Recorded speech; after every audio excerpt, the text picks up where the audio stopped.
ना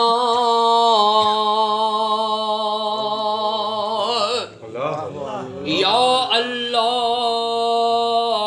जेडो तुझो ना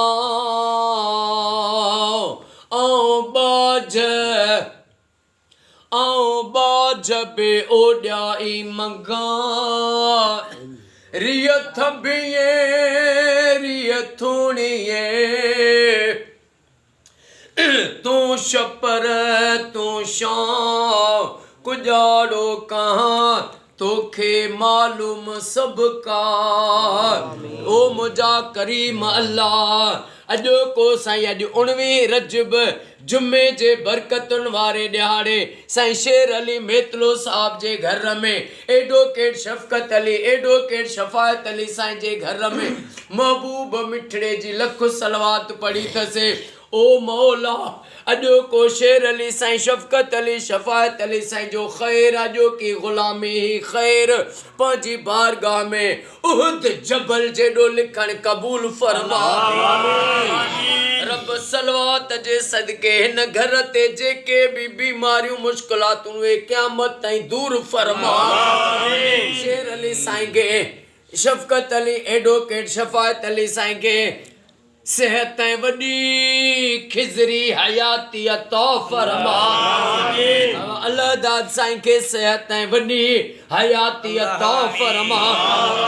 बिलावल साईं के वडो ऑफिसर बना। ओ मौला एडवोकेट शफ़ायत अली साईं जे सभनी भाइरन के पढ़ाई में कामयाबी दे हिनन जा क़यामत ताईं हर मोड़ ते बेड़ा पार फरमा।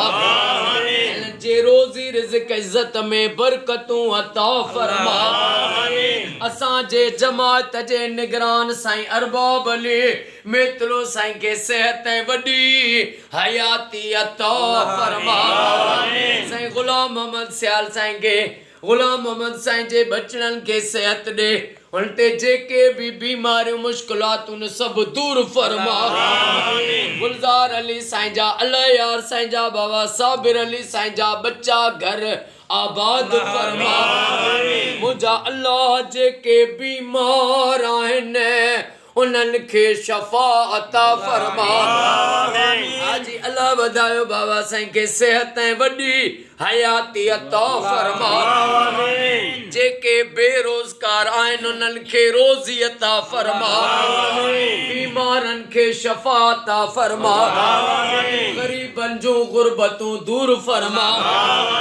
बेरोजगारनि खे रोज़ी अता फरमा। हर शिया सुन्नी मोमिन जे घर में लख सलवातूं पढ़ियूं वञनि इहा दुआ क़बूल फरमा।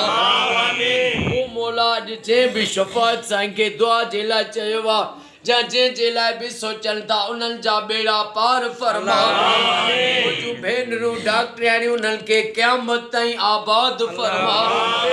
इन्नल्लाह व मलाइकतहु युसल्लूना अलल नबी या अय्युहल्लज़ीना आमनू सल्लु अलैहि वसल्लिमू तस्लीमा।